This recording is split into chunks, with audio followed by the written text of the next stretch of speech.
This dream trip started taking shape in 2015 when I was living in the Middle East, and the plan was to ride from Abu Dhabi all the way back to Sydney.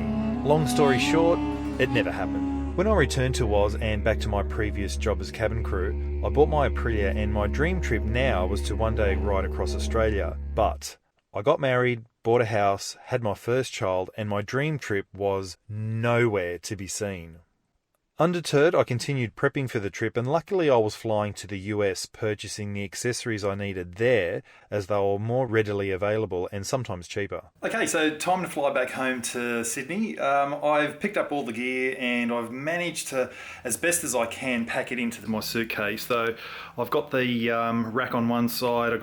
I can only fit one pannier into my suitcase. The other one I'm just going to have to carry it on board. So it's going to be a bit weird, but the things you do for your trip. So I managed to get everything I needed here in the US because it just wasn't available in time from Australia, I should say. Now, by this stage of the trip was definitely happening. I just needed to tell Mum. Sydney to Perth. Yeah. And Matt, you missed that bit, and return. And how long is this going to last? How long is it going to be? How many? 5 weeks. And you're going to leave Denise and the baby for 5 weeks? I'm serious. If anything happens, you can stay there. Nobody's going to come pick you up. After telling Mum, I was feeling incredibly guilty, so I needed to pick me up, and luckily there were two awesome guys who happened to be in town to give me the inspiration I needed. Good evening, everybody. Thank you very much for coming along. It's actually lovely to be in Australia. Actually, one of the reasons I do the motorcycle tour here is to have the excuse to come over, and I've got a lot of friends over here who I love to catch up with. Oh my God! Look who it is! Wow! Yeah, I'm sitting in village. Bring in some men. Wow! Oh man, he's just a top dog. That wasn't staged or anything. Now, I was incredibly pumped after meeting Charlie and Billy, and now I was only 3 weeks away from departure. Then, disaster. Coronavirus.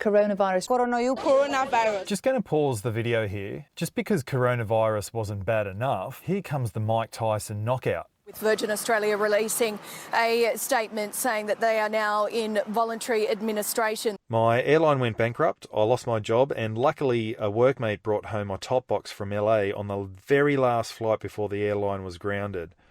My dream trip was nothing more than just a dream.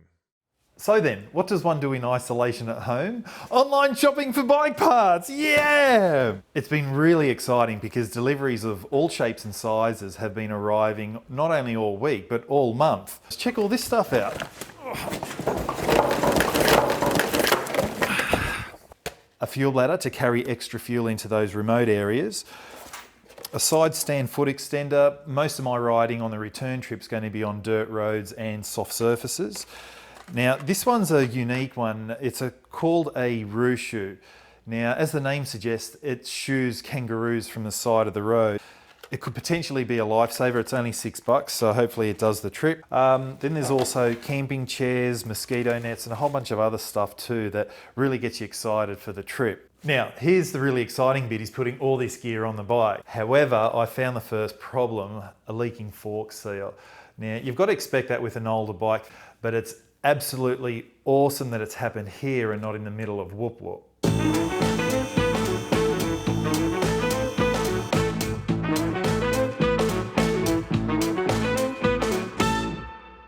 Jesus, have a look at it, would you? Right, as you can see, things are fairly out of control at the moment, especially these last couple of months thanks to coronavirus. However, the good news is I'm pretty much ready to start the trip. The only thing that I'm waiting on are for the borders to reopen. So, whilst I'm waiting for that, there's only one thing left to do. Voila! How am I looking? Oh God, look at me. I look like I'm 12 years old. Seriously, that's actually quite good. Anyways, I've had my makeover. Now it's time to give Aprilia her makeover.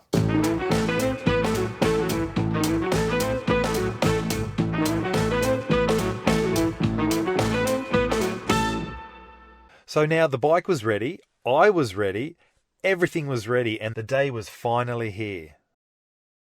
Not so fast. Baby number 2 had arrived. My wife and I were totally wrapped and our family was complete. As for the trip, Well, that again would have to wait. Which brings me here, the magnificent Cronulla Beach. Gonna pause the video again. The trip was in April 2022. It's now April 23. There you go. Life gets in the way before and after the trip. A perfect reminder to hang on to your dreams, because this is my dream trip, starting with a swim in the Pacific Ocean. That's awesome. That is awesome. I made my way from Cronulla Beach through the hustle and bustle of the city to Central Station, the start of the Great Western Highway. Fun fact, when I get to Perth, this road's called the Great Eastern Highway. And so it begins. Perth, here I come, baby!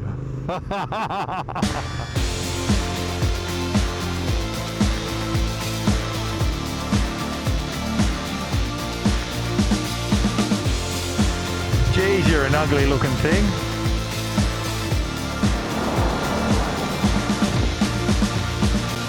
So I pressed the emergency button. The lady put me on hold and rang around a bit. She goes, look, I'll put a job out for you.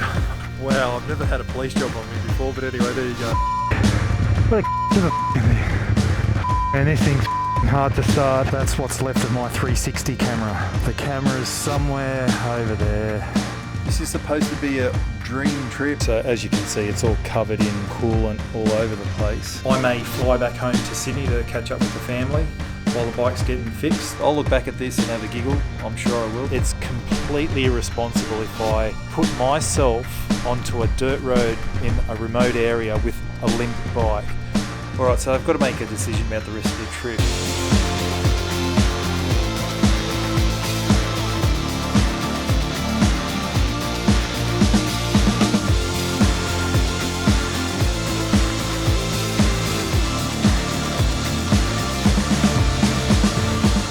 I don't want to damage the bike yet. I'm in the middle of nowhere.